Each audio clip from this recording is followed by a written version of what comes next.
here.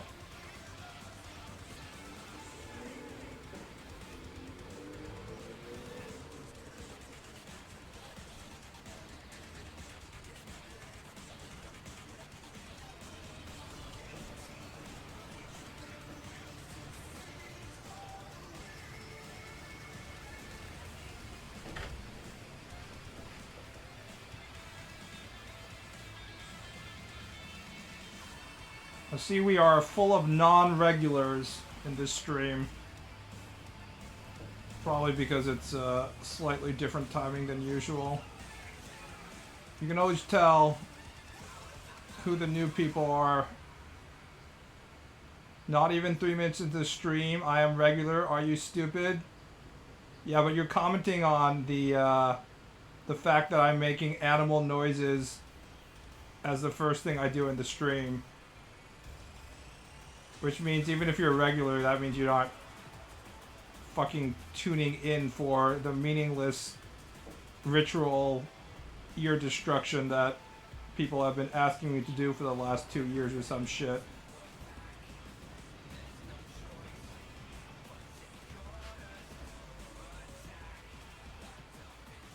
Also I will remind you that that kind of hostility toward your gaming host will get you banned in a different channel, but not here.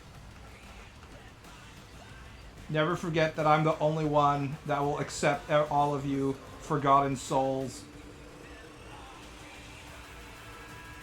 without any kind of judgment.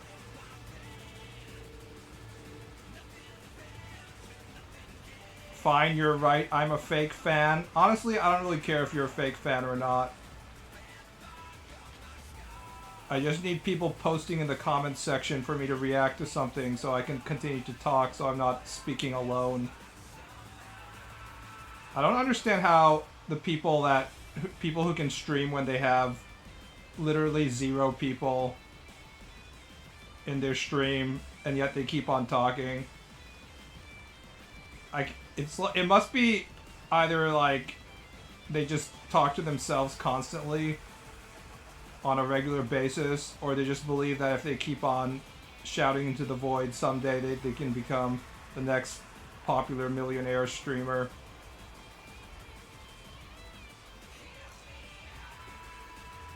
What is this ASMR? Can you guys hear the sound of the fan in the background?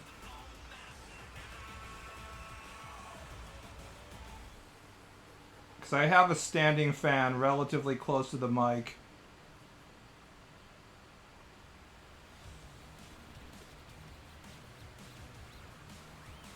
Slightly, yeah. If I turn on my relatively large window fan, everybody can hear it, but the standing fan, people have basically said that it's only barely audible, so I allow myself that slight luxury of a little bit of moving air when it starts to get hot. Fucking sucks. My mother has already contracted the developers for renovating the house, so I'm supposed to get some kind of insulation in this room at some point. However, it's been like 12 months, I don't know, and construction has yet to start, so who knows when the fuck that's ever gonna happen.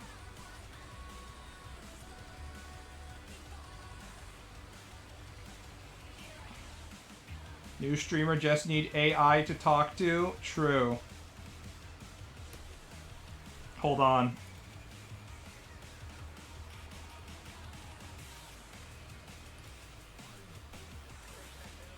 That gives me an excellent idea. We can just go to Grok and say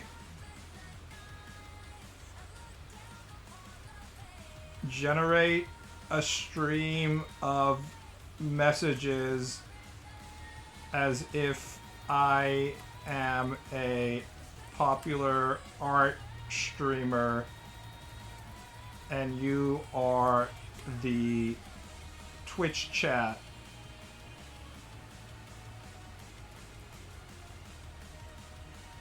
watching me. Now all I need to do is use 10 million gigawatts of electricity. Here we go, guys. I found your replacement. Twitch chat simulation for popular art streamer. Art streamer 420 is live, LMAO. 420 weed, haha. Yo, that neon glow is sick. How do you get those colors to pop like that? Dude, teach me your blending ways. This is unreal. Spams heart emotes, loving this vibe. I guess AI haven't been able to scrape the internet and pick up all the, like, the Twitch emote lingo stuff. Besides Poggers. I guess Poggers is there. Spill the inspo, king/queen. That reflection on the wet street is chef's kiss. This feels like your boomer parents who have discovered your corner of the internet for the first time trying to fit in. It's very sad.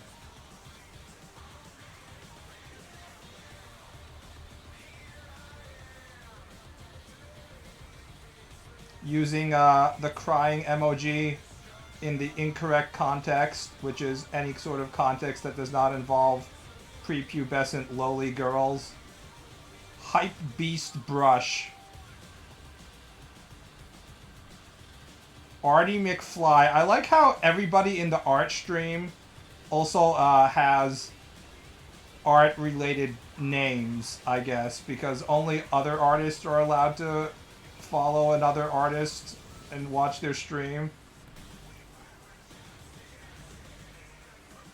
Grok, generate me a popular and profitable manga. Please generate a plot for a manga that will sell millions of copies and take the place of One Piece in Shonen Jump.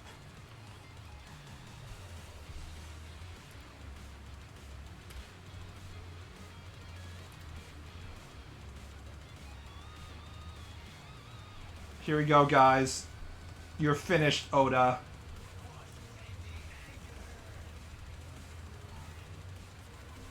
Manga title, Soul Forge. Genre, shonen, action, fantasy, sci-fi, adventure. In a fractured multiverse where every soul is forged into a unique weapon at birth, a rebellious teen with a defective soul weapon must unite warring realms to stop an ancient force devouring existence itself. Holy shit, we've done it, guys. What an original, amazing concept. There's no way that this is, this will be canceled in 10 weeks. The multiverse is a tapestry of interconnected realms, each with a distinct cultures, technology, and ecosystems, linked by the Aether Forge, a cosmic engine that bursts souls and their corresponding weapons called Soul Blades. Sorbrado! Sorbrado range from swords to guns, chains, or even abstract forms like sound waves, reflecting their wielder's essence. However, the Aether Forge is destabilizing, causing the realms to collide, and a shadowy entity, the Void Eater, to awaken, consuming the souls to unravel reality. 2 more weeks, guys. AI is going to replace all of us. Kale Vera, a 16-year-old scavenger from the junkyard realm of Rusthaven, is born with a broken soul blade, a rusted, shapeless shard that fails to manifest properly. Mocked as a scrap soul, Kale is fiercely independent, witty, and driven by a need to prove his worth.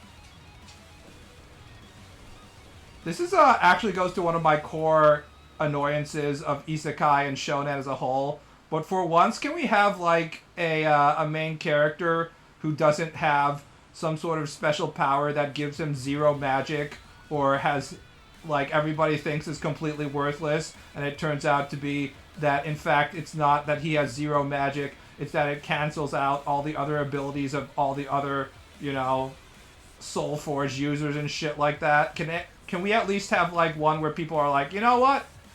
That's a pretty useful ability that you have there, sir. Just once. Just fucking once, maybe.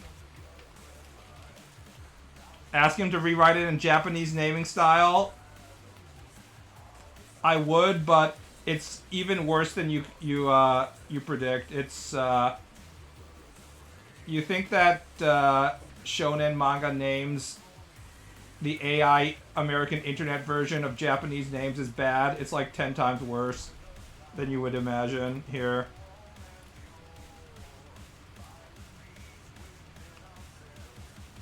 Write a shonen manga plot setting using Japanese names and terminology. Use themes that will make it popular yet unique.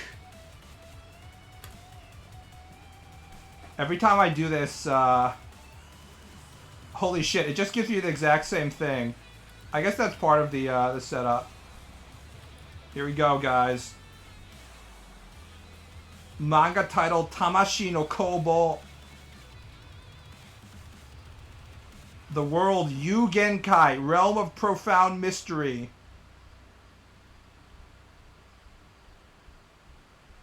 Shinkai diversity.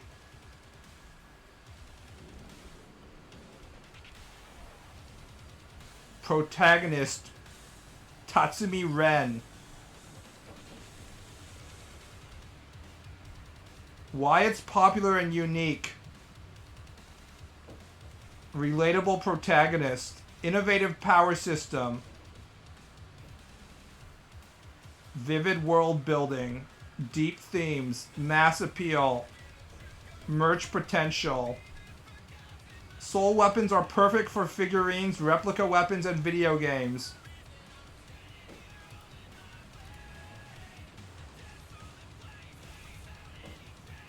Shinkai DEI, yes, my favorite anime director, Shinkai Makoto. It would be believable if it used German words instead of cape slop. To be fair, there's several different directions you can go for naming conventions in your shonen bullshit. You can go the Japanese route, in which you have to use a lot of like weird characters and concepts that aren't used in like daily Japanese. So that means a lot of kanji and just like made up bullshit words. See, Japanese is inherently a good language for this, so you don't actually have to use other languages. But then you can also use a foreign language. And English is a little too familiar often, so if you want to be successful and actually fashionable, you have to like find a different language, like Kubo did with Bleach. And be like, Le noches, Diego, El gato, agua. Everyone's like, holy shit, what is this magical language he's found?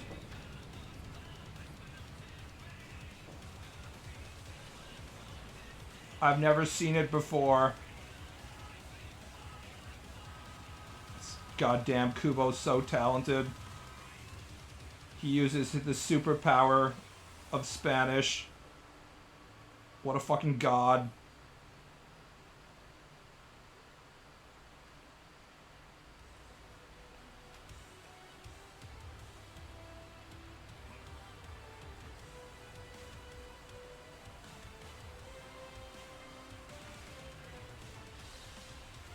Classic evil Spanish demons versus noble German nationalists. Kubo did it again. Has any of you read, what was it? Burn the Witch that came after Bleach? I don't know anything about Burn the Witch besides the fact that it has like fuckable girls as usual, so that they show up in like people's AI porn requests every once in a while. But besides that, I know absolutely nothing about it. But I assume that it has a pretty similar direction as Bleach.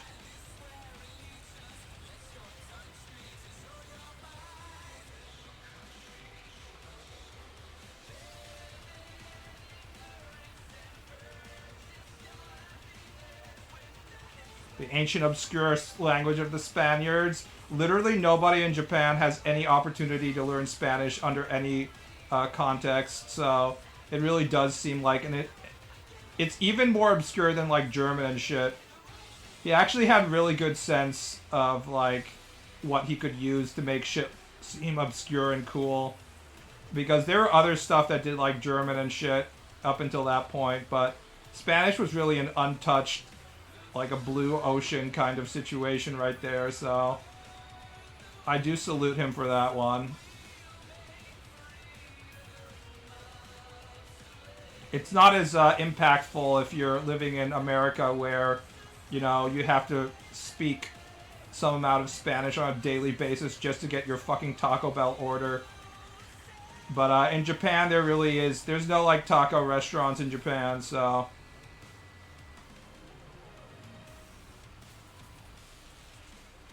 it's very effective. I encountered a bunch of Japanese people dressed like cholos in Osaka, yet they hardly encounter Spanish. Curious. Yeah, the street gang culture and stuff, they all want to be like South Central LA Latin kings type shit, but none of them can actually speak Spanish, so yeah. There's definitely some sort of like fashion overlap, but it's more of like gangster fashion type shit than actually like understanding that you're like you're basing your fashion off these local gangs and stuff from LA. Master, I have to use the forbidden spell Donde está la biblioteca? I can only say like 2 or 3 Spanish words. One is el gato. The other is agua. So if I get stranded in a desert and I need to ask the local cat for water when I'm parched, then I'm fucking good to go, I guess. Dankly Weebs, thanks for the sub. Subscribe for 33 months. I appreciate all the money that you're giving Mr. Bezos. We need more Russian women in anime. The classic silver hair and red eyes with her British rival with long blonde curly hair and blue eyes. I feel like the Russian having silver hair, it's not always red eyes. Sometimes you get blue eyes as well.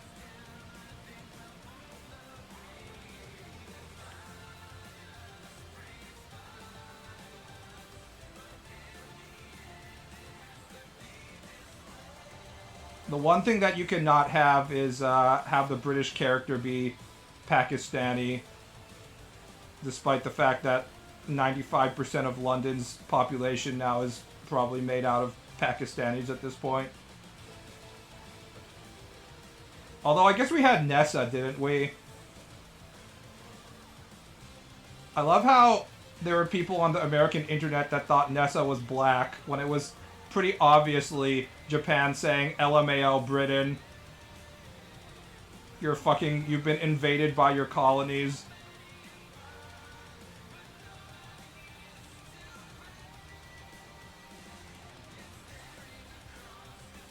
Would Pakistani girl be acceptable if she had long, straight, white hair? As long as she's hot, it doesn't matter. I've said this before and I'll say it again. Japanese racism is, it's not toward black hair or dark skin. It's very specific, and it's toward the curly hair.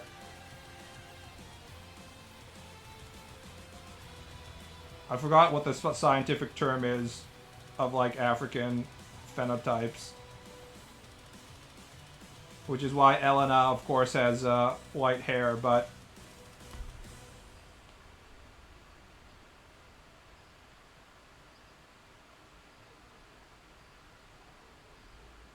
you know, afro hair. Japanese fucking hate afro hair. See, that's one of the obvious, like, say they want to have a character that's actually supposed to be black.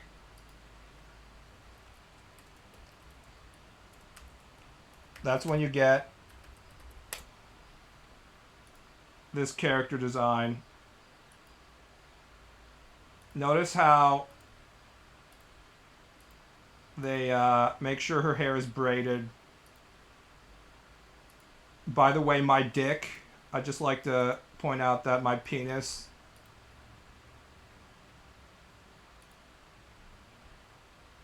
this part here is where the boner is created. But yeah, you see the same thing with Sheva as well. Sheva has her hair chemically straightened. Yeah, but why? I don't know. It just goes back to Japanese culture. I don't know. Can you talk about the Street Fighter 6 Kimberly neglect again? They really fucked up Kimberly's forehead.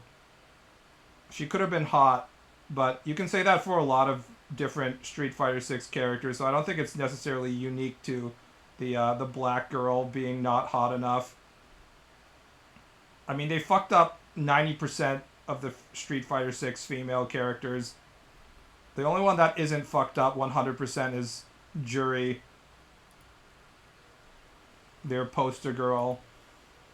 For all the other characters, there's something slightly weird about them.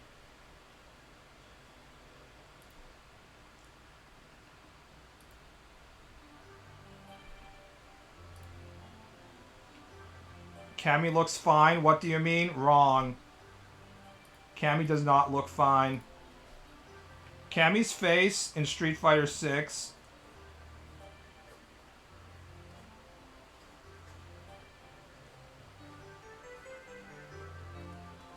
kind of looks like this.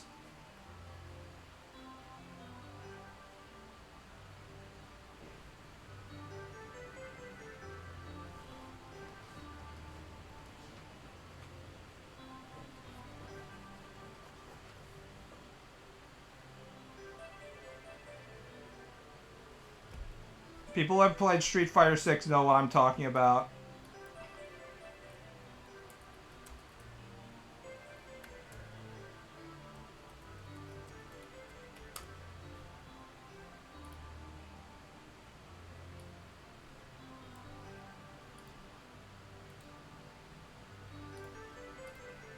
So, for part of the problem is her brow is too pronounced. There's too much of a gap, not a gap, but like height difference between her pronounced brow and the lower part of her face.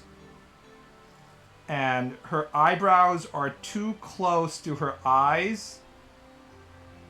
And because she's blonde, they're too light. So one thing you want to do with blonde characters is you should probably give them darker eyebrows.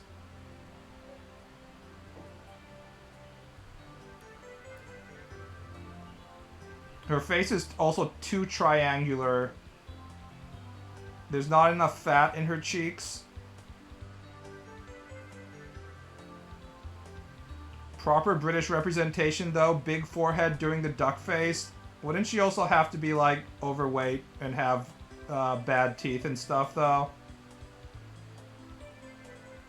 So you compare this to the fucking concept art.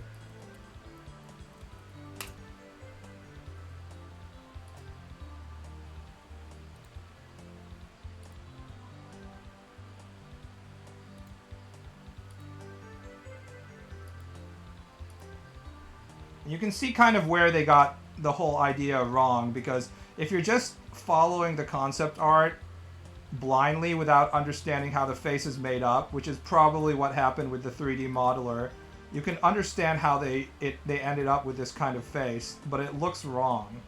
It just looks wrong in from so many different angles, but especially looks wrong when she makes this face, the I'm angry face.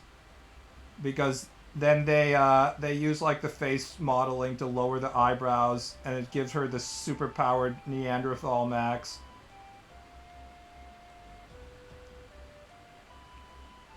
Also, I think her hairline is too high up. It's not in the Vegeta I'm losing my hair territory, but they should lower it just by a small amount, honestly, I think. The hairline should probably be visible from the side, even when the side hair is coming. So you have to understand these kind of shit. See, if you look at the concept art, the hairline is still visible. It doesn't get covered by the top hair. In order to be able to draw attractive women, you have to understand these various components that if you draw them incorrectly will immediately make them look less attractive. She getting old? Come on, man. If they wanted to make the characters look old, they could make the characters look old. This is just bad modeling. British people are Neanderthals. I stand by my point. Do you know that Neanderthals were apparently, they were more intelligent than humans? Apparently Neanderthals were more intelligent and, like, kinder and better human beings than humans were. And humans were, like, the more violent version of the walking apes type. So we just murdered all the other Neanderthals and we won.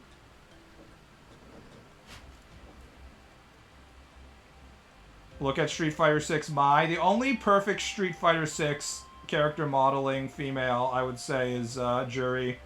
I have no notes on Juri. Juri is perfect. All the other characters are kind of, there's something off. Mai is okay, but even Mai, despite being relatively hot, there's some, like, weird aspects to her, but it's not as glaring as shit like Cammy, so I'm not gonna spend time bitching about it.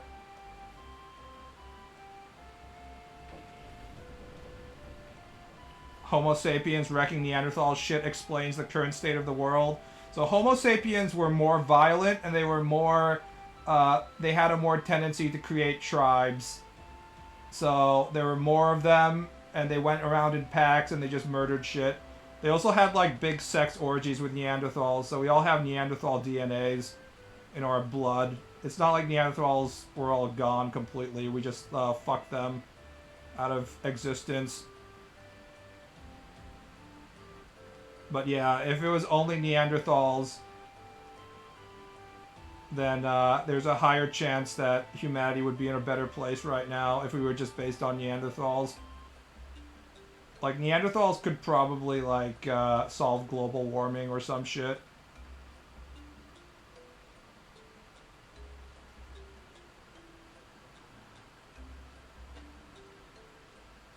Chun-Li is still accurate.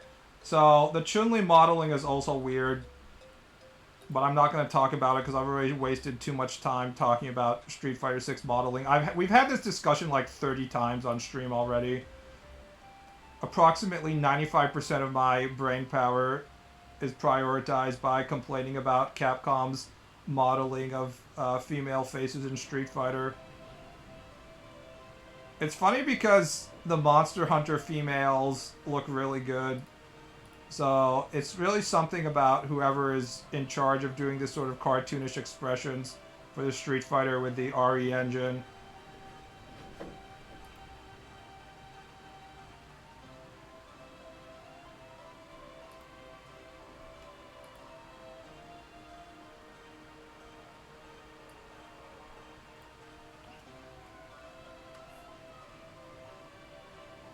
Which 3D Street Fighter do you think had the best models, including the EX games?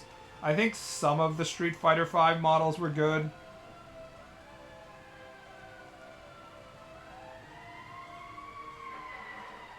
They were all relatively passable except, like, early Ken and stuff, I guess.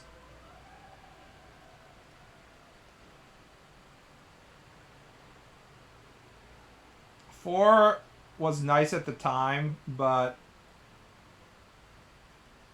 in retrospect, when I look back at it, the models are pretty simplistic.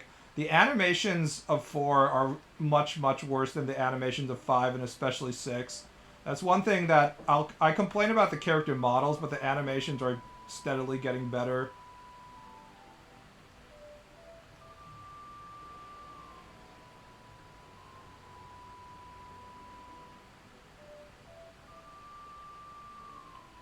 Monster Hunter Wild Smithy, save me. Imagine how sweaty she is.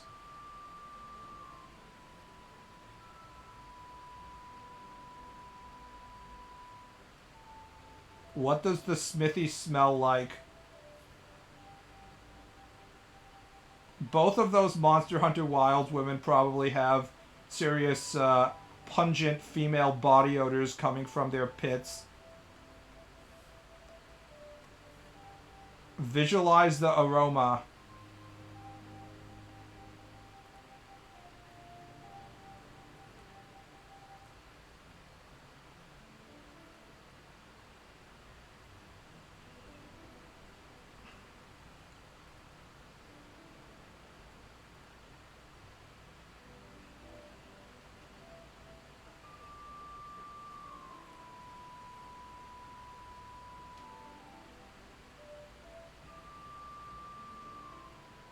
Street Fighter Tekken had one of the best soundtracks, and it's only forgotten because the game sucks so bad. Street Fighter by Tekken actually had good character models as well. It was one of the rare cases in which the game flopped entirely because of the core gameplay, which is pretty interesting. It's especially funny when you consider there was supposed to be the opposite, like the Tekken Street Fighter version. But Street Fighter Tekken was such a massive fucking failure.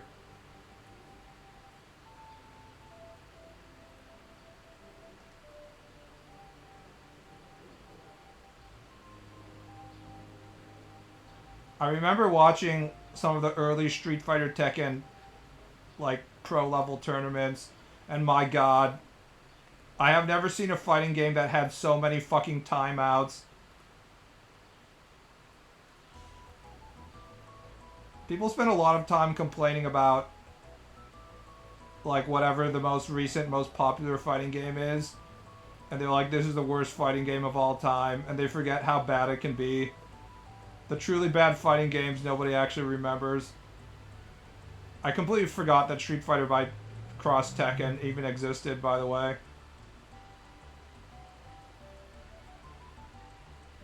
Who is your Skullgirl's waifu? The one that doesn't look like a disgusting abomination. Which, disqualifies the Eldritch Horror. The one that has, like, her mouth sewn shut. The one that looks like a 20s cartoon. The one that's fucking head comes off. The one that melts into piles of blood.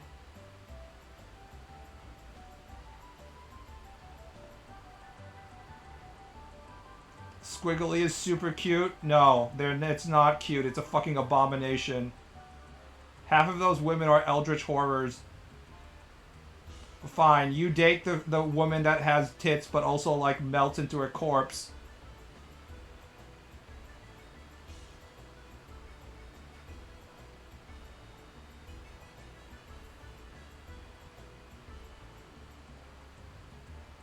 I want to fuck nuns. I need to seduce nuns. You mean, anime nuns.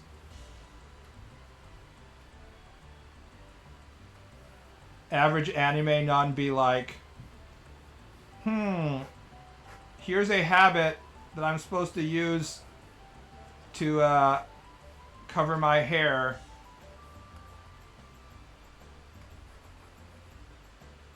But what if, my hair was like this?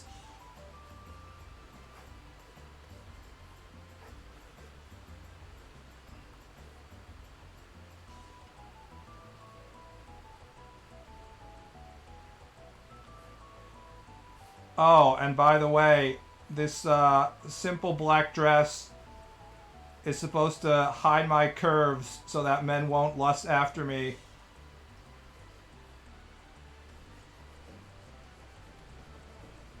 But what if I was drawn so that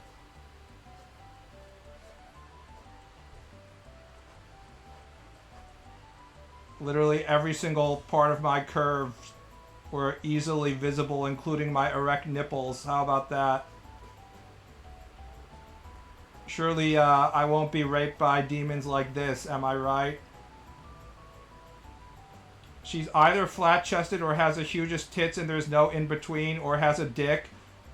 From my experience, the flat-chested ones are actually young boys put in the nun's habit who are also getting their asses plowed.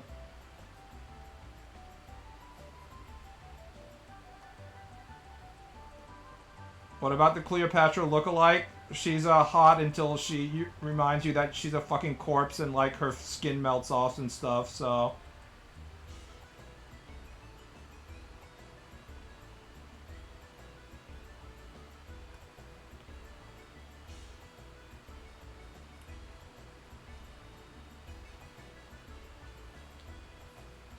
Imagine being like the male priest in the nunnery and not being like, now your job is to have sex with me. I cannot imagine such a weird world. It's impossible. Also, imagine being the local villager who's like, sister, I have sinned.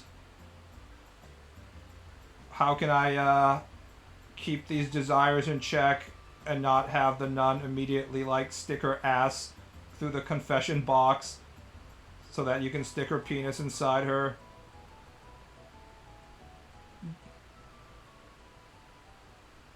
Anime nuns don't have lots of sex challenge, difficulty impossible. Just not gonna happen.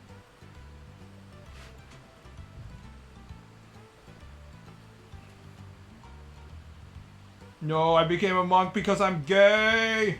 Yeah. That's actually the one genre you don't see very often in the hentai. Obviously, I avoid it purposefully, but...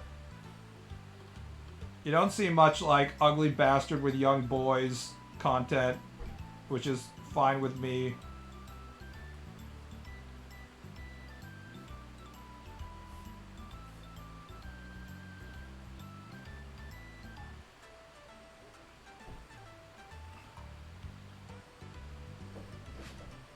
Remember the gay monk movie trailer in Tropic Thunder?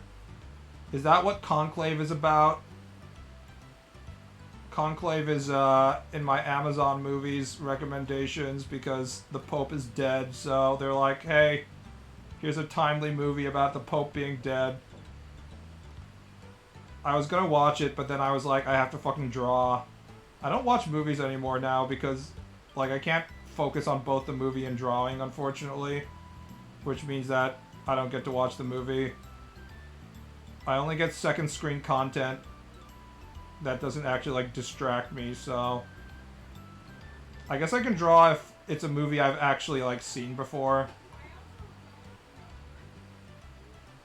So I can rewatch RoboCop for, like, the 10th time, but I can't really watch anything new. Young boys just say Shota full.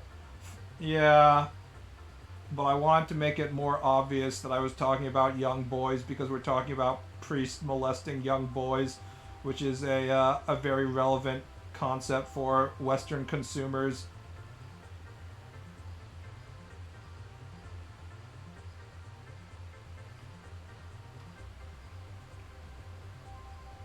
Anyways, I'm only interested in Catholicism when it involves a nun with giant, fat, milky tits that are just like spilling out of her skin-tight nun habit.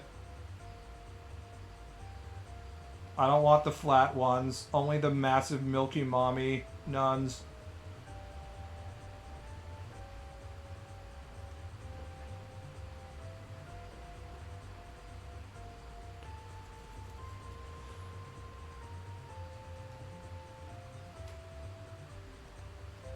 I especially like it if she's running an orphanage and like they're low on money or something.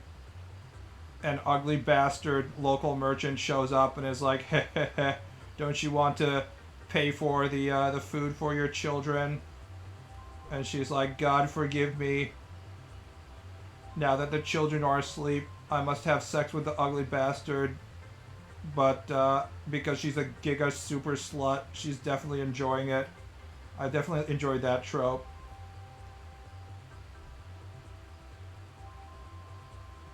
And the ugly bastard merchant is like, heh, this woman was built to do this stuff.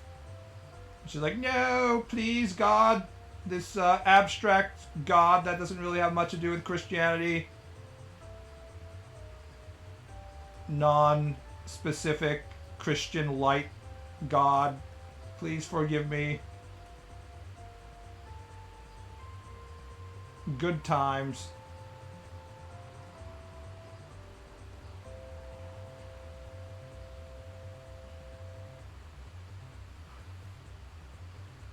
But BB, the busty nuns get their tits divinely cut off and put on a silver platter. See, I try and avoid the guro and cannibalism tags in e-hentai, which obviously you are not properly avoiding.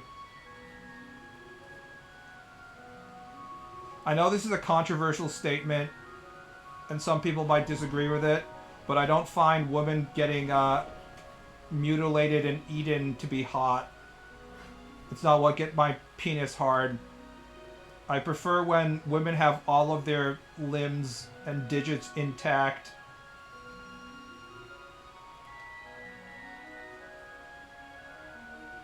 In fact, I especially enjoy looking at porn in which the primary purpose of having sex is for pregnancy and a healthy conception. This is a very controversial opinion, but no skull fucking. There's actually not much skull fucking porn. I think people seriously get freaked out when you start sticking your penis in people's eye sockets. Except for John Capita. John Capita is just constantly scooping people's eyeballs out and then coming on them and then putting them back in. Everyone being like, haha, that was fun. And I'm not being sarcastic when I say that, haha, that was fun. Like, the person is completely fine after they get their eyeballs scooped out and covered in semen and get put back into their skull. That's just hashtag just John Capita things. BB is having a trad relapse. No, I've always been into normal sex for the purpose of procreation.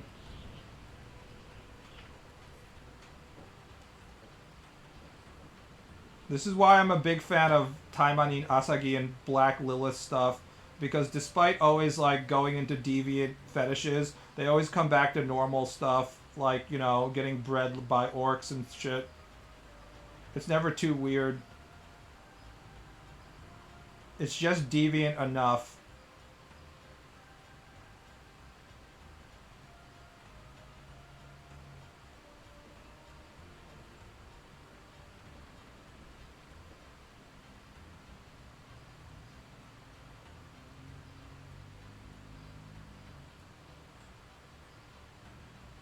Is there much guro with post-mortem shits? People who draw necrophilia usually draw guro as well. That's another thing. I'm not a huge fan of trying to masturbate looking at images of women's entrails spilling out. I enjoy my females with all of their intestines inside their body. God save me.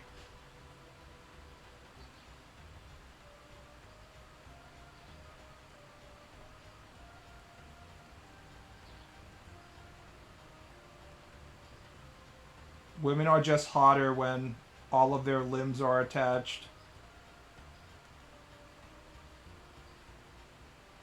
Not even the cubification. If you notice, they haven't done cubification after Taimanin Asagi 3.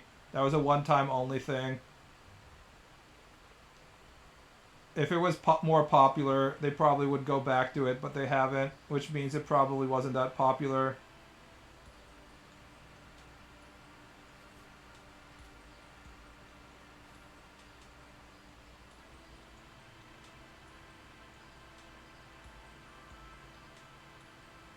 When John Capita made the one dojin where the girl handjobs the guy's dick while he's penetrating her by putting her full hand on her and has her grabbing her vaginal canal like an Ona hole.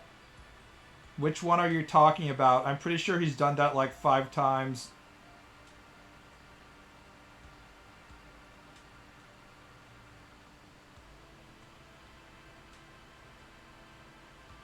How will you rearrange her guts? Using your giant penis as usual. The traditional way.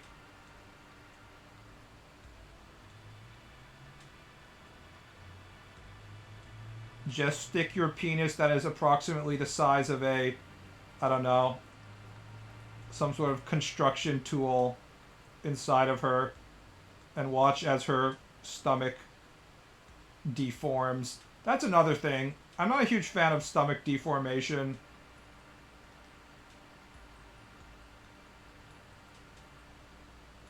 I don't really need to see the the penis bulge outside of her body either.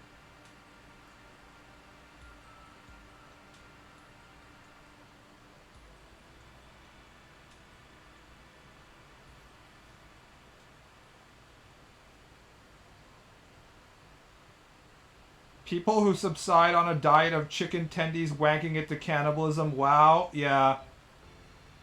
That anime woman that has been cooked is probably the healthiest thing they've eaten in months. It's the first time they've eaten something besides dinosaur nuggets in a year.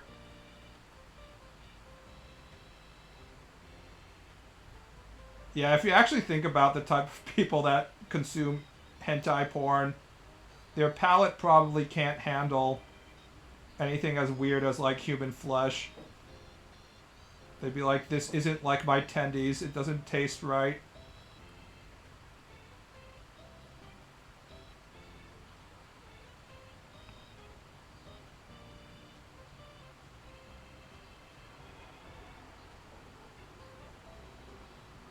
People in hentai are basically non-Newtonian fluids. True.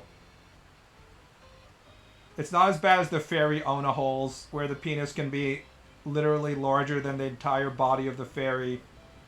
But it's pretty close.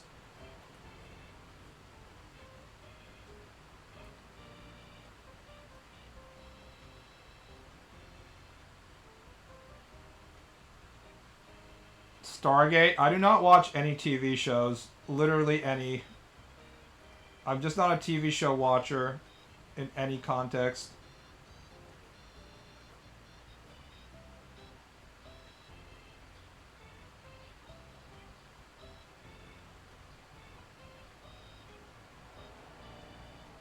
People who jerk it to pregnant porn are worse than furries. I don't necessarily jerk it to pregnant porn, but I appreciate it when the artist includes a shot of the woman actually being pregnant to prove that the ugly bastard yelling "get pregnant, get pregnant, get pregnant," and then getting the cut in of the egg being fertilized was in fact actually her getting pregnant, and he was not lying, and that the promise was properly delivered.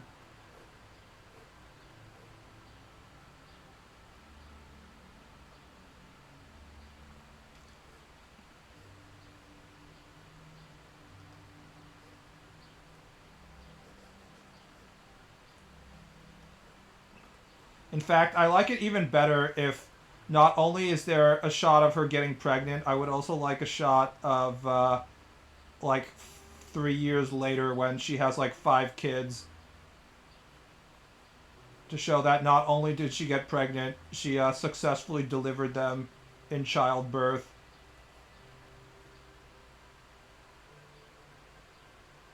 The full procreation package.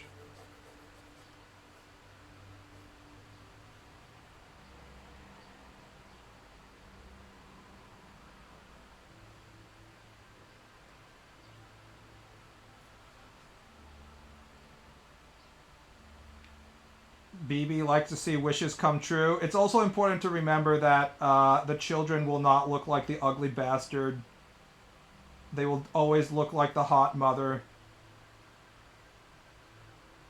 Nothing would be more cruel than have the ugly bastard impregnate the hot woman and then have the daughter, because it's always a daughter that's born, have the daughter come out and have her inherit the genetic traits of the ugly bastard, the father's side genetic traits, instead of her extremely attractive mother's genetic traits. Not even the most cruel of hentai consumers wish that on any child. So it's always a girl that comes out, and it's always an attractive girl that looks exactly like the mother. No one's like, yes, and then she has the she's clearly the ugly bastard's child, and she looks extremely ugly. Nobody wants that. That would be too sad.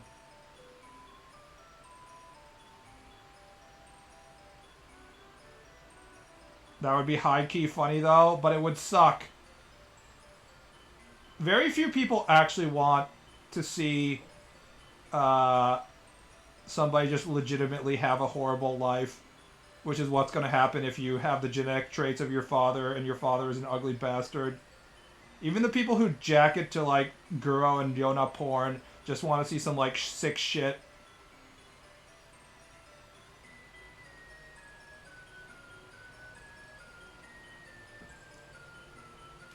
Nobody wants to see a girl be cursed to a life of hard bullying from her birth.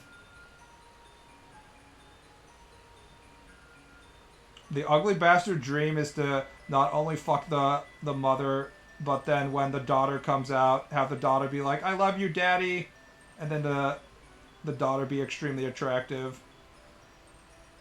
You don't want to be reminded of your shitty appearance genetics.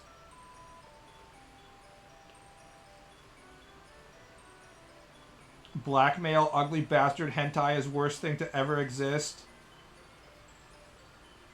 Yes, instead of blackmail ugly bastard hentai, it's better when the wife is just too horny and she can't resist it. Or even better, how about Netorase ugly bastard? And it's like, I'm only doing this because my husband asked me to.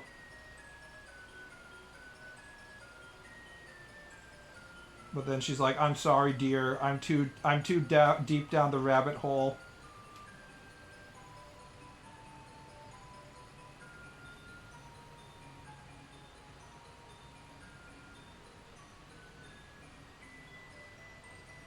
Ugly bastard rapes his way into saving his bloodline, basically. Unfortunately, in reality, it's the opposite. Most of the genetic traits that we consider to be less attractive usually are the, what do you call it, the dominant genetic traits. What's the term?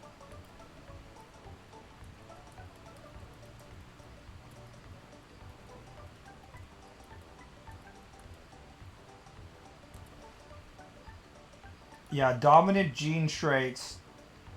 Usually the ugly bastard traits are more powerful. Yeah, the things that we consider to be like uo, anime, moe, and stuff like that usually are the recessive ones.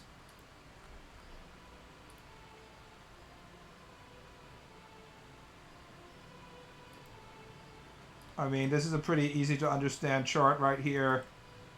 Dominant, curly, and black, what I just explained. The Japanese don't want that. Wide is fine, I guess. But smooth and light color hair, you're a beautiful blonde, blue-eyed girl about to get wiped out by your curly, black-haired African genetics. No dimples. Again, Japanese don't want fucking dimples. Inability to roll.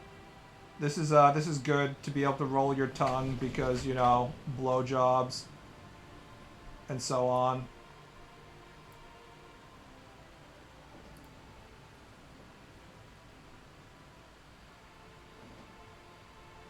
Ugly bastard works on personality, showers regularly, and manages to get a girlfriend.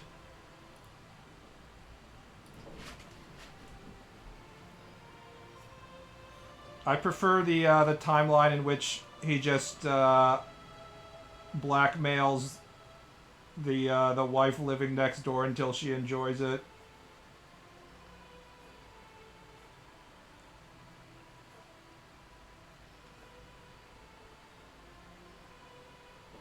Although I have seen a lot of hentai in which once the ugly bastard actually gets the woman pregnant, he cleans up his act and like gets a job if he didn't have a job until that point, because despite everything, nobody wants to see women cursed to take care of like a fucking jobless loser. That's another thing that's like a bridge that's too far, just besides the ugly bastard genes. I think it's too real. Everybody knows too many women that are like married to some loser guy that just like gambles away their money and doesn't have a real job, and people don't actually want to see that. The ugly bastard tends to be like a billionaire because he's really good at stocks and stuff like that.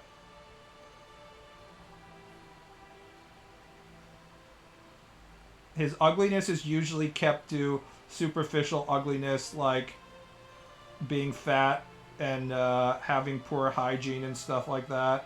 But rarely is he like actually like part of the underclass or poor. I have never met a gambler in my life, but I'm like 4 years old, so I don't count, I guess.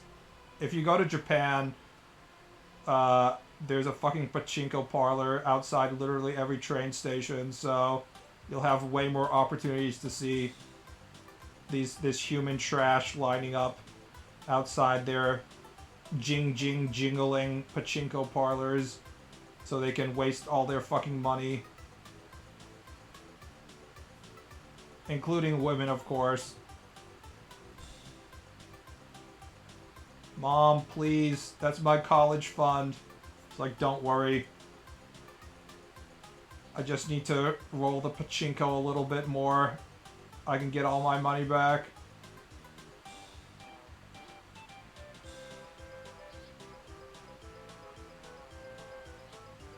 Top 10 classist ball buddy moments. People who gamble, if they're not part of the underclass already, they're speed running the road to the underclass. I'm so glad that I have a non-addictive personality. It really helps my life. I don't make much money, but I also don't waste hundreds of thousands of dollars of my income on stupid gacha or actual gambling. It's actually pretty bizarre how much legal gambling there is in every single country for you to waste all of your money. It really is like a stupid tax.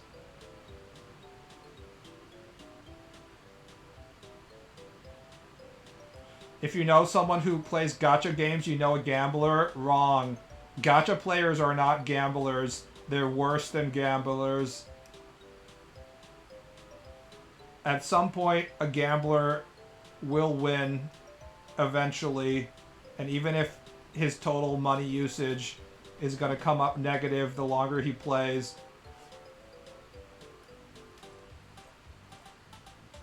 there are still times in which in total he'll be close to breaking even. Whereas the gacha player not only will never ever make that money back, he won't even get to keep his fucking JPEGs that he wasted $10,000 on when the servers for that stupid shitty excuse of a non-video game shut down inevitably. So in fact, gacha players are not gamblers, they're way below gamblers. They are truly the lowest of human trash.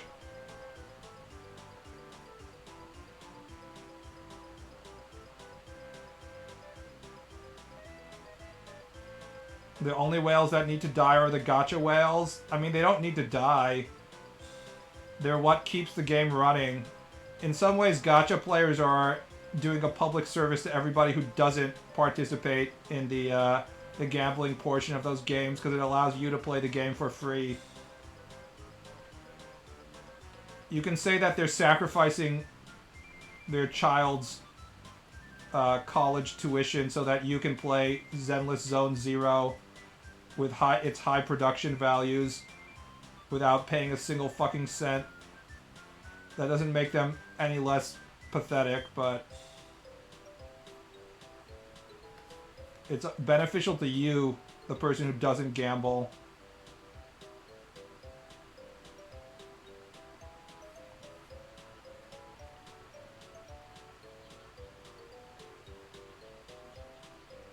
Guessing you're not a gacha fan? I'm fine with gacha, I'm just never gonna play it.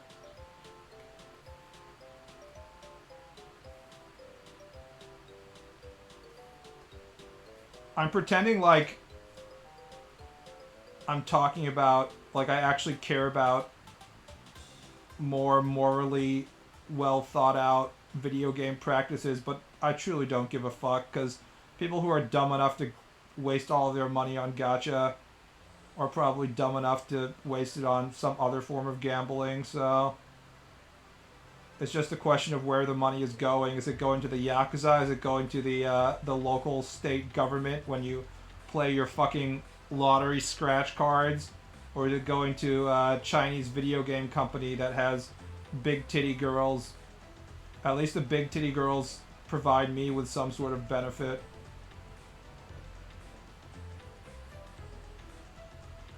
I guess the state scratch ticket gambling also provides me with benefit if they're using that money to fix the roads and stuff.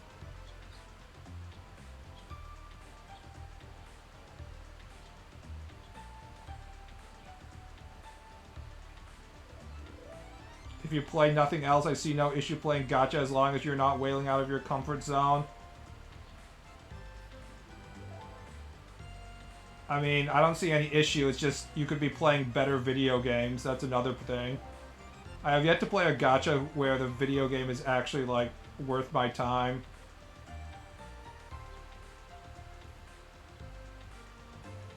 Like, even if it was worth my time, I wouldn't get past the phase in which they asked me to start fucking gambling away my money, but I don't even get to that phase usually. It's just like, yeah, this is basically half a game.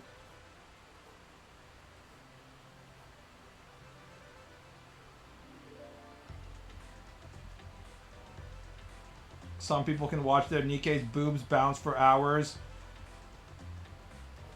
I see the boobs in my mind. I don't need to play my phone game to experience that. I've already internalized the Nikkei boobs.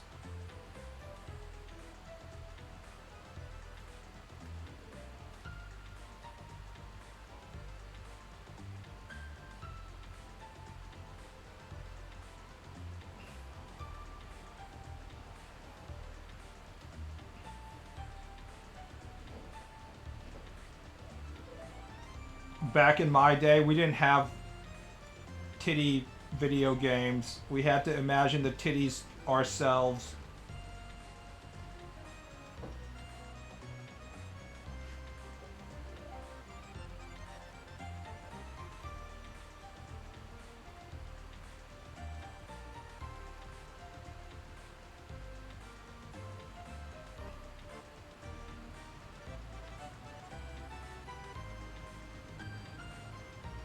You can rotate the apple of your head. BB can make the boobs bounce. I mean, I'm joking, but I'm sort of not joking. Because back in our day, I'm actually young enough when I had to play video games where all you got was extremely poorly rendered pixel graphics. And then you would go to the Prima strategy guide and look at the video game art because there wasn't the internet yet. And be like, holy shit, the Mega Man enemies, bosses look so fucking cool. And then create a visual image.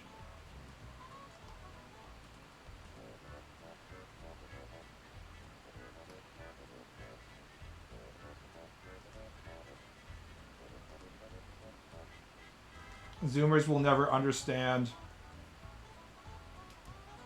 There actually is all this recent research showing that people are actually getting stupider now that everybody's on their phone all the time.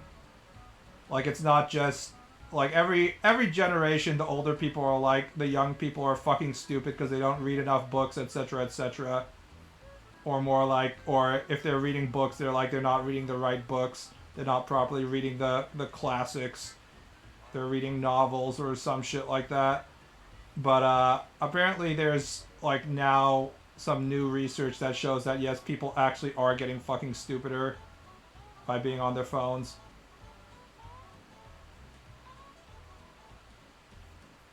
The Ninja Onimusha girl is good design. I'm sure people don't even know what you're talking about, but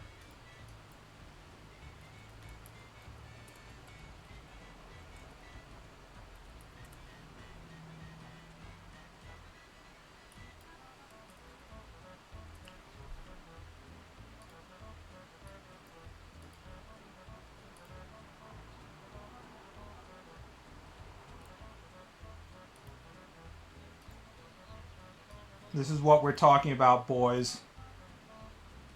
This is the official art right here.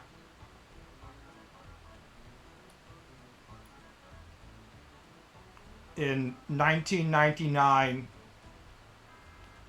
a young ball buddy saw this image and immediately reached puberty.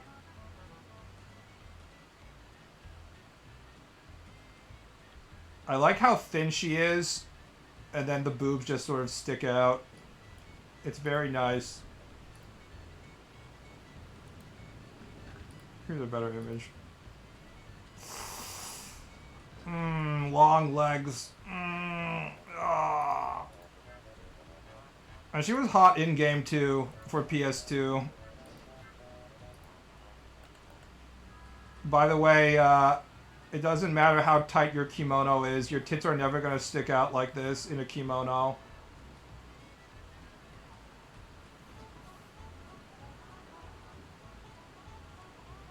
I wish Kunoichi were real.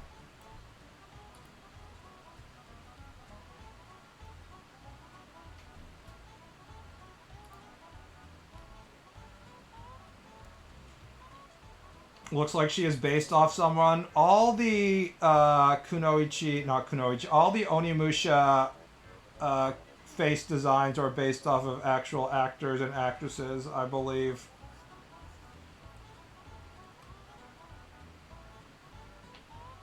It wasn't face scanning because they didn't have face scanning back then. It was just like people being like, we're just gonna use their face and make it look as close as possible. Who is Kaede based off then? I don't know. Use the internet. You're gonna have to figure that out yourself.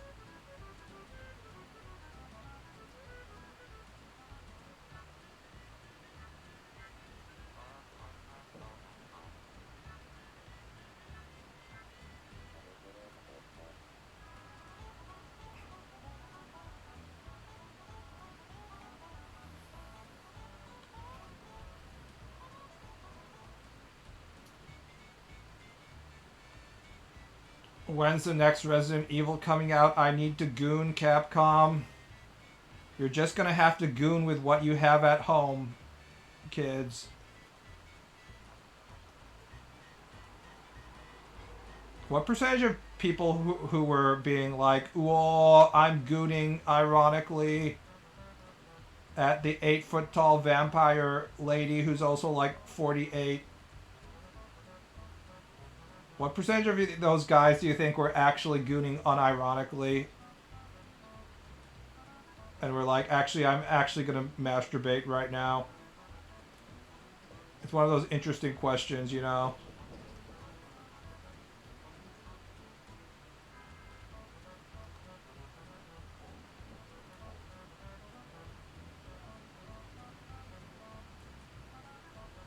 Most of them, tall woman is very popular even among normies.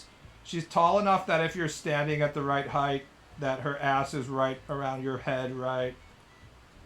I guess, how tall is she? Like, she's 9 feet tall? It's the perfect height for crushing my face with her ass. Honestly, I prefer the daughters. Because I'm not going to be one of those people who are like, women are more beautiful when they're older than 40 years old. Because that's not true. People are not more beautiful once they're past their prime and they start to get old. Fuck that.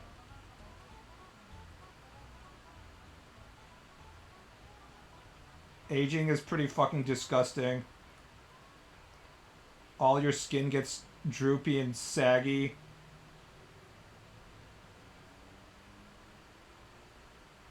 It's the horror of existing. What is a woman's prime? Between ages...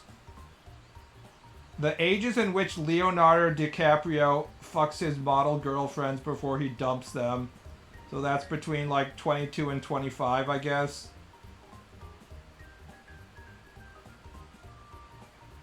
Leo understands.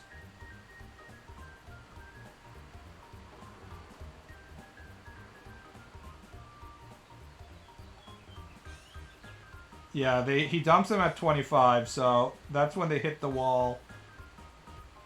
And if he starts dating them earlier than like 20, he's probably exposing himself to some legal issues, so the answer is between 20 and 25.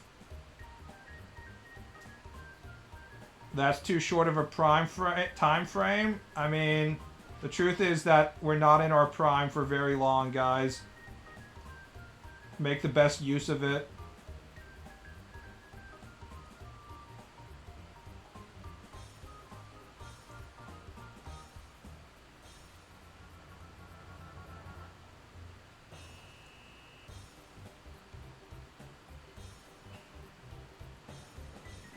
I thought it was lower with 18 or 16 to 25. Yeah, but Leonardo DiCaprio isn't allowed to date 16-year-olds.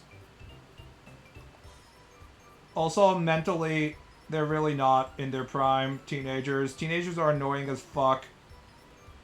Even if you want to have sex with them, which you know, will get arrested, FBI-san. FBI-san will be monitoring you. Even if you want to have sex with them, you don't actually want to have any kind of long-term relationship. Even if it's something as superficial as a Leonardo DiCaprio relationship.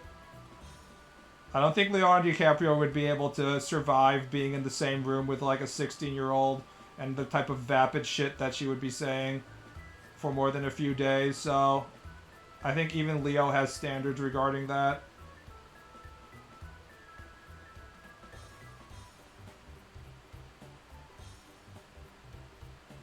Look at Leonardo DiCaprio and tell me outside of his bank account that you're winning any prizes. I think the women who date him, don't they go on to like marry other guys because it's actually like a status symbol that they were Leonardo DiCaprio's girlfriend or something? I thought they all had fared very well after their post-Leo relationships. Like he actually improves on their prospects if they want to like become a professional trophy wife.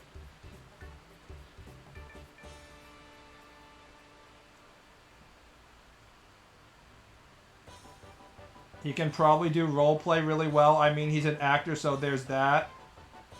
For those of you who would suggest that Leonardo DiCaprio is doing good roleplay, here's a counterpoint.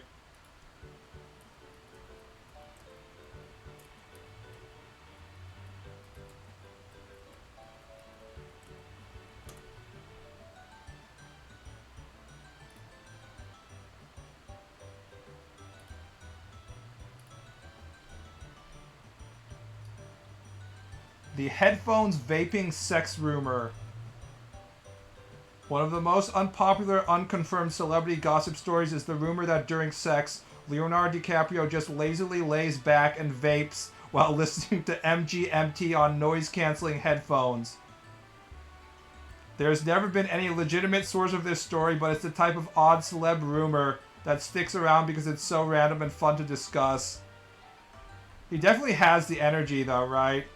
He's just like ignoring you, moving up and down on his dick while he's just vaping. Constant vaping.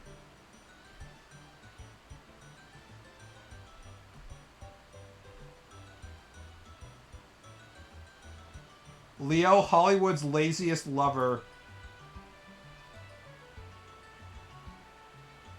Why do rich people have the most batshit habit? I mean, Leonardo DiCaprio has been a celebrity since he was like, what, 13 or whatever? So it's not that weird that he might be pretty hardcore fucked up, I would say. That just sort of comes with the territory, right?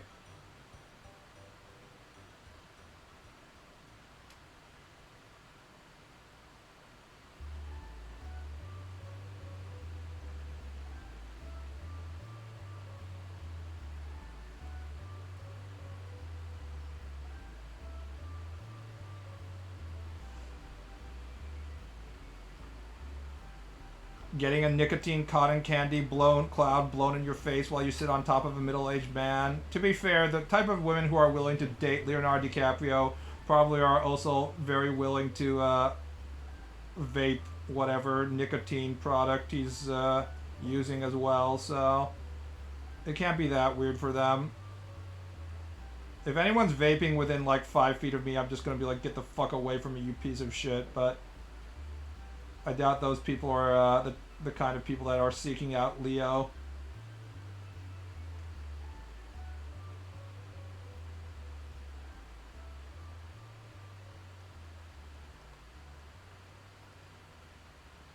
It's time for introspection. Counterpoint, they're all in California, so that's probably impossible.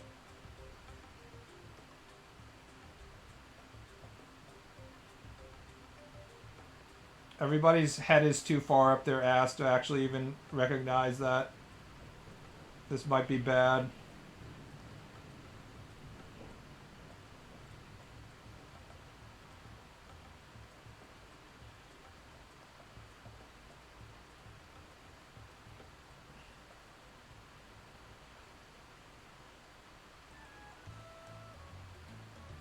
Daddy issues make you do crazy things? I guess. I don't like the whole daddy issues excuse. It might be because I have relatively functional parents that I don't understand how easily you can get fucked up, but you have to take responsibility for your own actions, like having sex with Leonardo DiCaprio as he vapes and listens to music with noise-canceling headphones.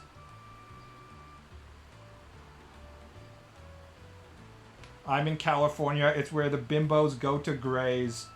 I wonder if enough of the California tech population and stuff starts moving to Austin, you'll get the same type of people moving to Texas as well. I guess Texas is already full of bimbos, so it's not like they're a new invasive species, but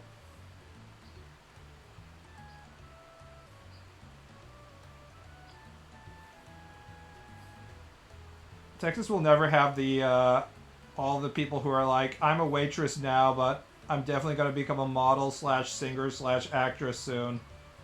They don't have that population, so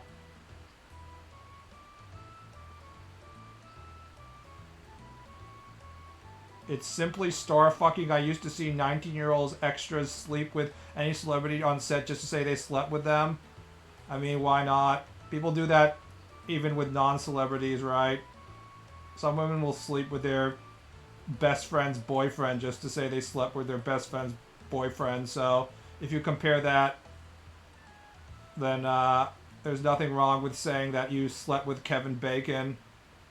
Then you can be on like a 0 or a 1 on the 6 degrees of separation from Kevin Bacon list. They're like, that's a 1. We have reports that they fucked, so it's really, really hard. I wonder if that's still up, if we look for it.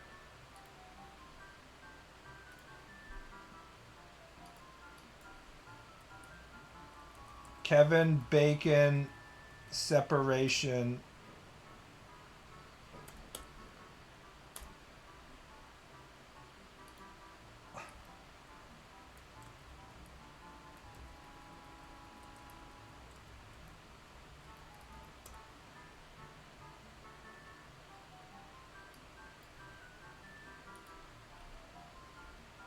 Here we go. Oracle of Bacon, is it still usable? Kevin Bacon to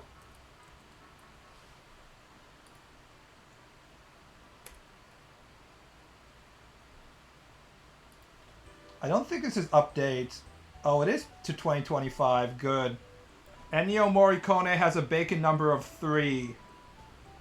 Ennio Morricone was in Everybody's Fine, Marcello Mozzarella, and so on, so on. So, if you want to think of literally any celebrity that you can think of, you can get to Kevin Bacon within 6 degrees.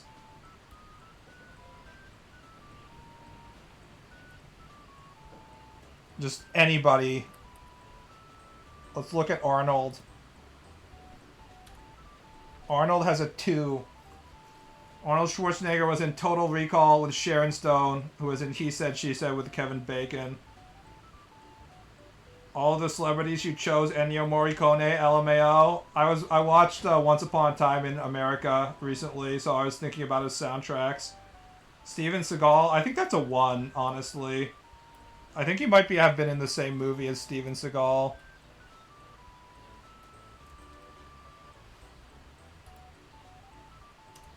No, it's a 2. Steven Seagal was in Today You Die with Rachel Spector, was in My One and Only. I haven't heard of either of these movies.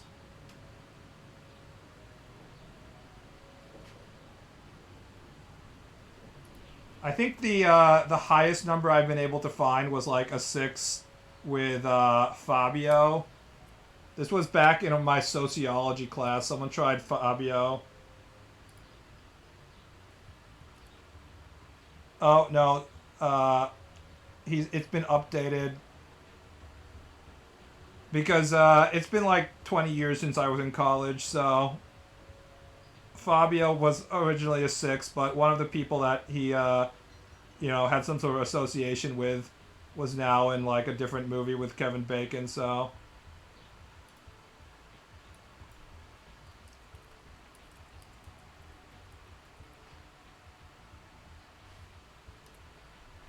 one.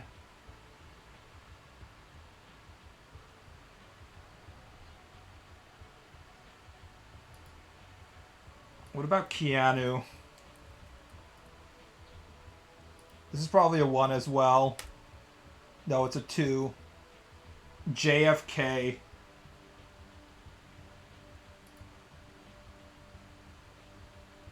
What about Trump? It's actually a good question. Fucking Trump. 2. Oh, WrestleMania.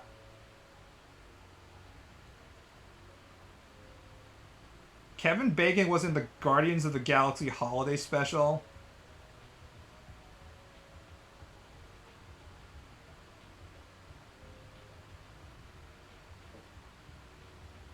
It's not even like WrestleMania as a general. It's just like WrestleMania XX with Dave Bautista.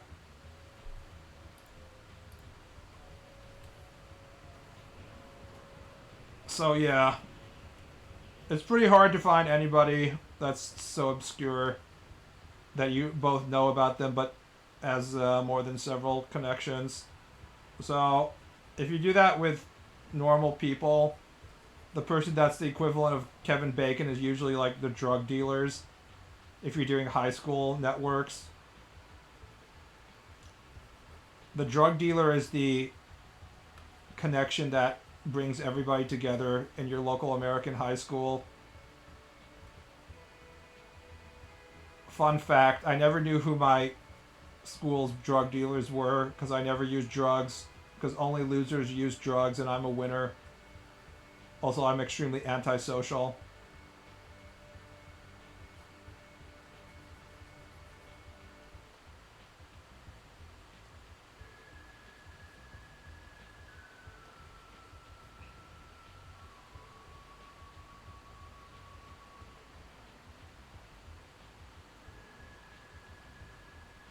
Hold on. What other political figures can we try?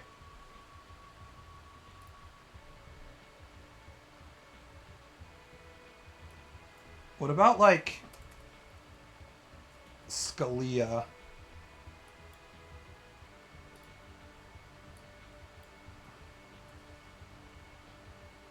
Kanye?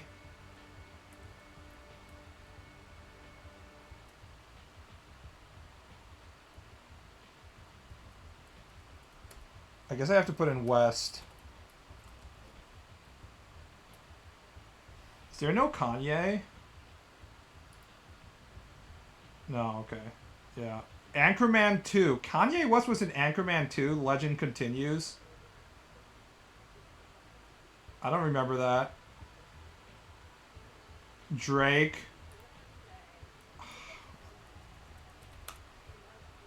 2. Drake was also in Anchorman 2. Maybe they're counting the music drops. Pol Pot. What about fucking Hitler?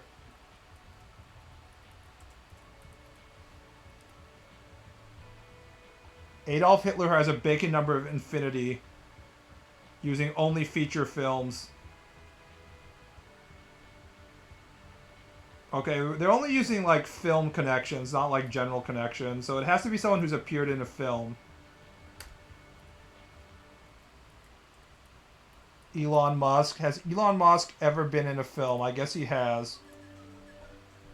He's been in Men in Black. What the fuck? I never saw Men in Black International, and now I never will.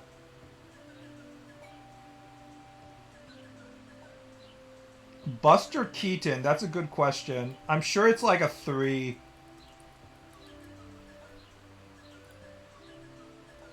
Oh, it's a 2. Yeah, basically any actor that you can just like think of off the top of your head, it's probably a 2. It's very hard to get like 4.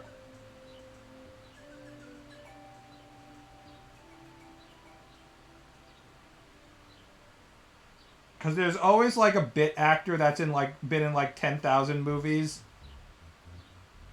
that has also been in the same 10,000 movies that like Kevin Bacon has been in. So Daniel Day-Lewis, that's probably a 1, dude.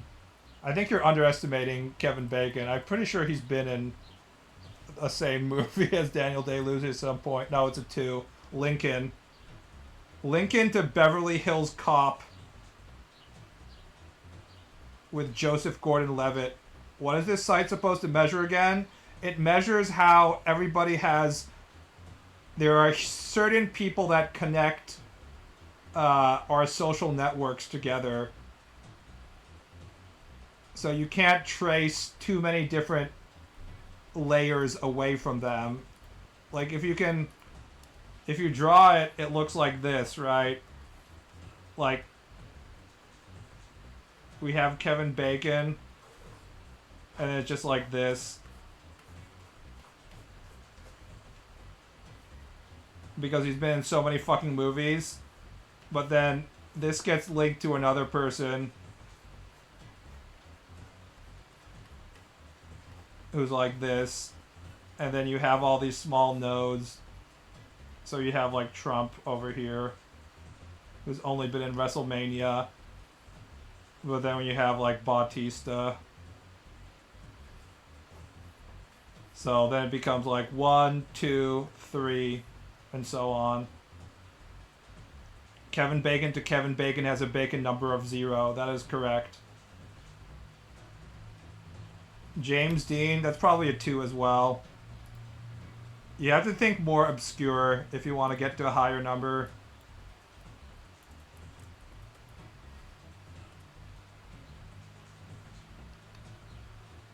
James Dean, Rebel Without a Cause, and so on. Oh, I put in James Dean. What about Tarantino?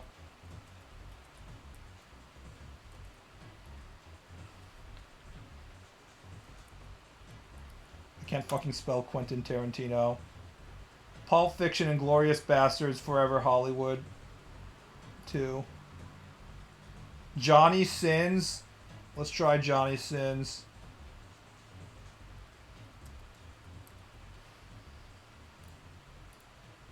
3. He was in... Okay, Pink Slip, Tony DiSergio, Eyes Wide Shut, Tom Cruise, A Few Good Men, and so on. Why are you searching up Bacon? What the fuck is going on here? The Oracle of Bacon is a well-known internet entertainment. I put it up there with the fucking Guessing Genie as things that you can't beat on the internet. The Guessing Genie is always going to predict what you're thinking of, and so is the Oracle of Bacon.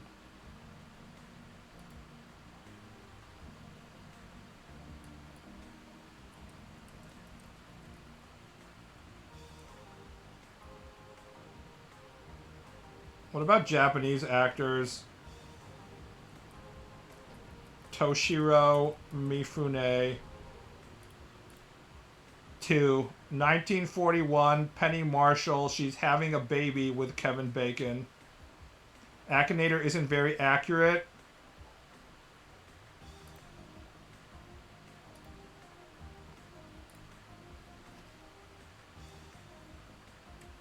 Alright, that's enough baconology. All this talk about bacon is making me hungry.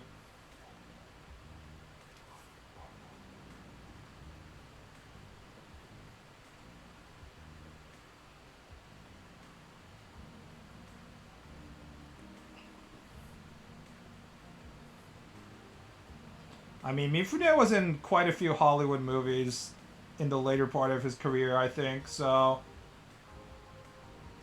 If you've ever been in, like, any major Hollywood movie, you're probably not going to get more than, like, a 4 for the Bacon score.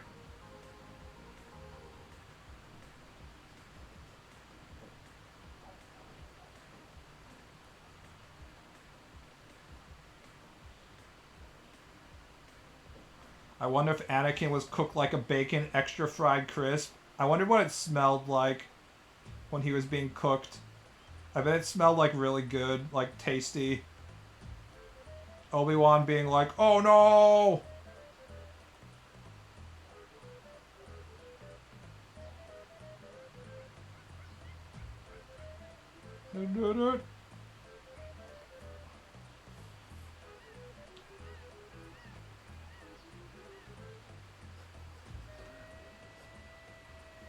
Would the Empire not have happened if Anakin had just like chilled down a little bit?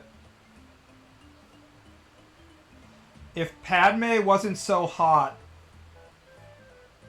would Anakin have not fallen to the dark side?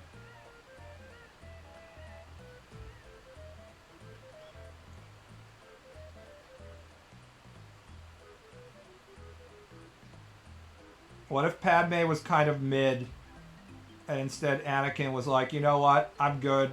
If she dies, you know, it's gonna happen to all of us someday. I'll just overcome my grief and just live stronger.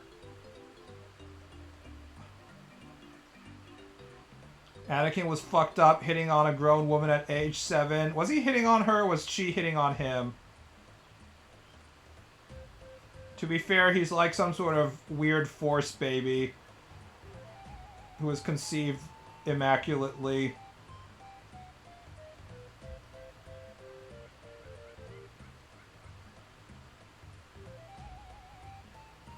He literally had no father. The ultimate daddy issues. Also, he didn't like being in the desert. So that probably wasn't good as well.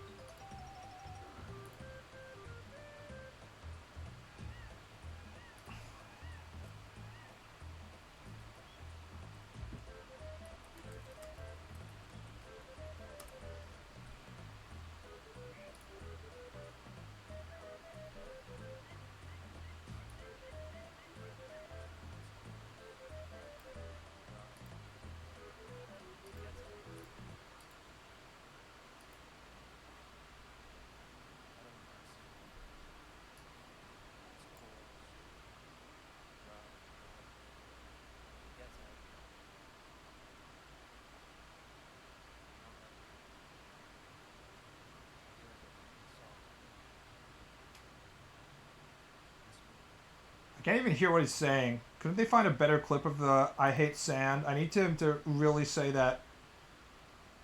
Here's the 4K HD.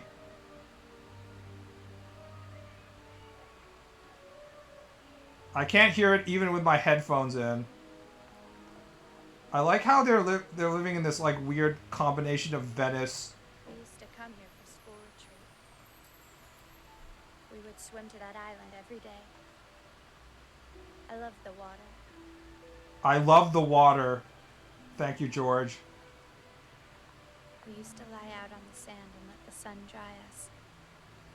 And try to guess the names of the birds singing. She's doing her best with the script, guys. I don't like sand. It's coarse and rough and irritating, and it gets everywhere. Not like here. Here everything is soft and smooth. He says everything is soft and smooth while he's literally on a fucking stone. Oh, touch the back. Sexo. Not gonna lie though, peak costume design. Open back dresses are sexy.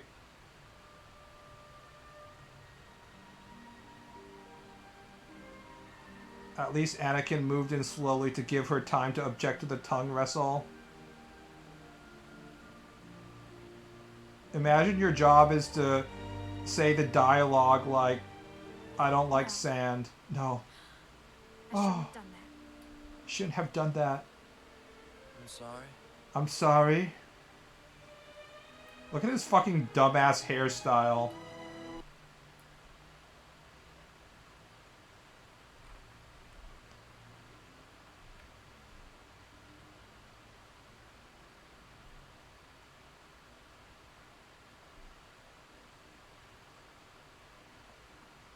I'm reading the comments section of the YouTube video, and one person posted 5 months ago, I don't like sand is still a better line than somehow Palpatine returned. And you can't really object to that, can you? He's right about that one.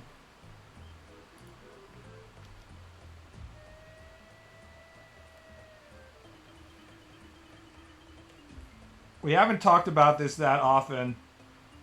It really cannot be understated what an amazing job Disney did destroying the value of literally the most valuable, most popular brand IP on the fucking planet. And somehow they were able to make it so that their fans didn't give a fuck about it within like 10 years.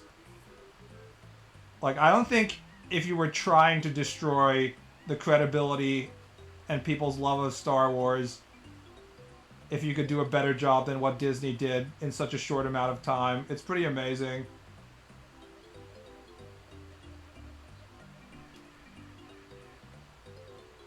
We will never get blockbusters as good as Lord of the Ring, The Matrix, and 1 through 3 Star Wars. I mean, I didn't like The Matrix, even the first one, and I definitely didn't like the second and third one. And I think most people agree on that. I didn't enjoy Lord of the Rings in the theaters, although it's good, like, second screen content, but I hate being, like, tied down in the theater for as long as it takes to get through the fucking Lord of the Rings movies. I didn't like Harry Potter, and I didn't like the prequels that much, besides some of their cool moments. So you know what? I'm not that nostalgic and fond for the peak blockbuster era of my youth, actually. I can go without it.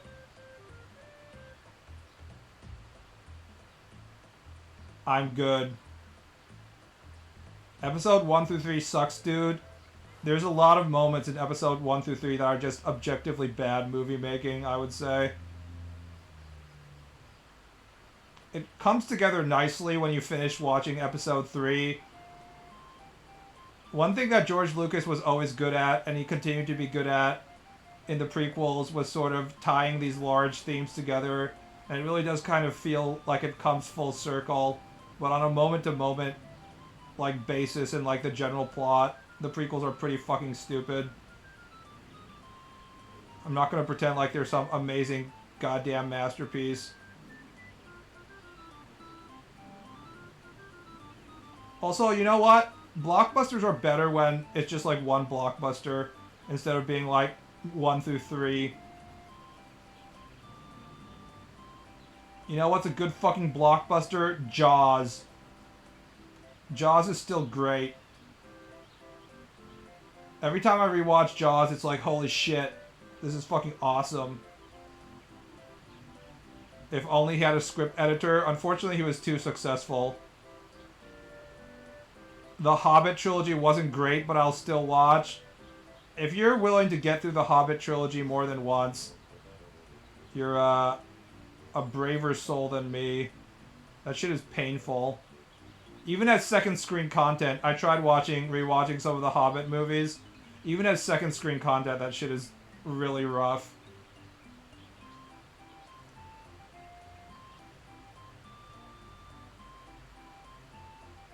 Fat Man and Little Boy were real blockbusters. This is where I time you out. Not because I'm offended by your comments about the nuclear devastation of Hiroshima and Nagasaki, but because that's a fucking stupid joke.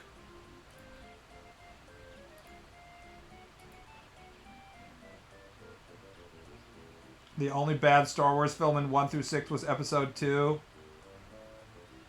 Attack of the Clones. Clone Wars begun it has!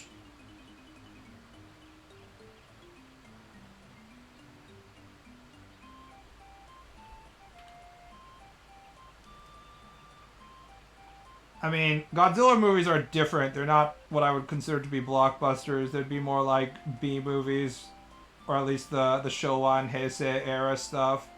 I think we're talking more about like stuff that is both considered to be a blockbuster, but also like artisan, high class content, like Lord of the Rings.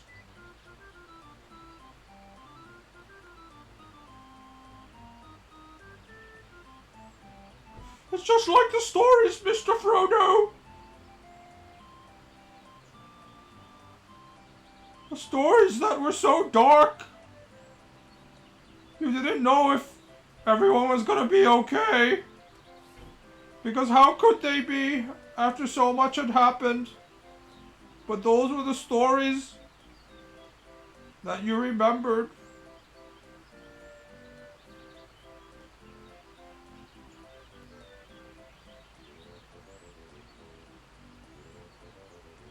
If you watch old Godzilla, very not blockbuster, LOL, they used to put them on local access. I mean, Godzilla 1 is a serious movie, and everything after that is like B movies. You know, actually in retrospect, I think we'll appreciate the run we had with Marvel quite a bit, though. I mean, nothing is gonna come close in terms of like the scope and length of what they tried to do between Iron Man and Endgame. It really is very impressive, and they deserve a lot of credit for that. However, whatever phase we're in right now, nobody gives a fuck, and I will definitely not be watching Thunderbolts or whatever. Has any of you seen Thunderbolts? Is it even out? I'm not gonna watch any more Marvel movies. I mean, I'm fucking donezo.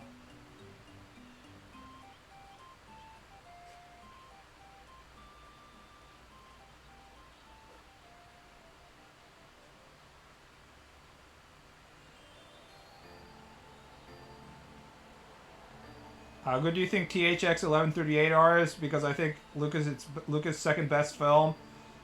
I haven't seen THX 1138 in many, many years. I watched it back when I was in like middle school, so I'd have to rewatch it to have a opinion on it. I think American Graffiti is probably his second best film, though. No, wait. It's Howard the Duck. How could we forget Howard the Duck? We won't stand for Howard the Duck erasure in this channel. One of the great masterpieces of American cinema.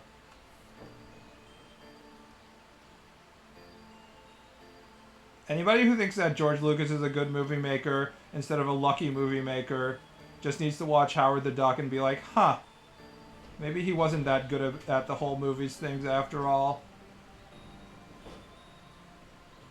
American Graffiti is just okay. Yeah, but Star Wars is just okay as well. Star Wars is something that's just okay, but like touches a lot of, I don't know, the internal memories of the American consumer in a way that's meaningful to them, which makes it more significant than the sum of its parts.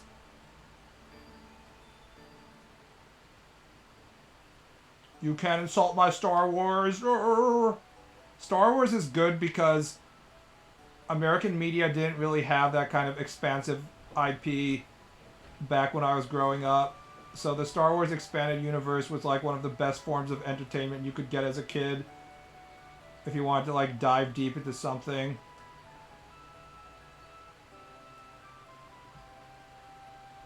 It's hard to imagine from the current state of the media that we have set up, but back then there weren't all these media companies being like, we have to have a podcast and a novel and a video game and shit for like every single piece of IP. It was just like that movie and that was it.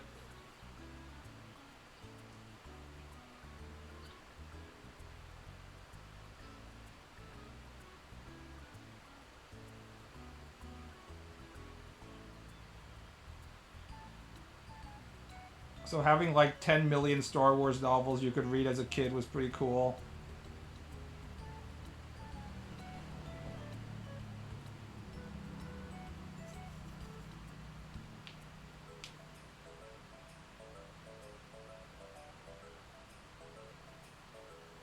Oh.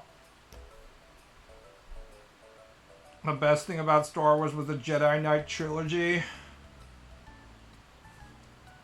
As a kid, I liked the Timothy Zahn books, like a lot of people did, because it had sexo females.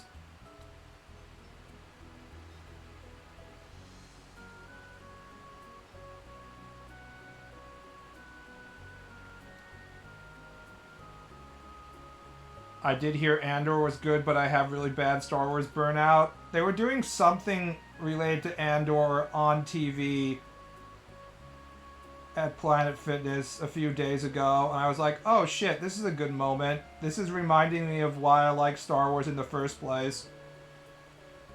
And because I was working out, I didn't like watch anymore, and I'm not gonna go out and seek it out, because like, fuck Disney, right? But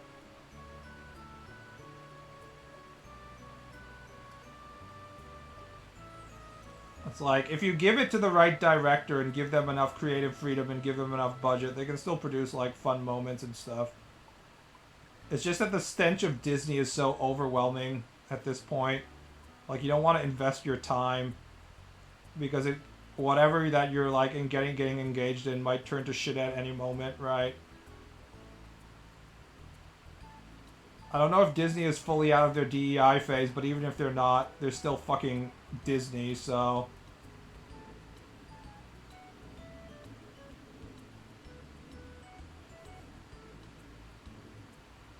Alright, I'm hungry.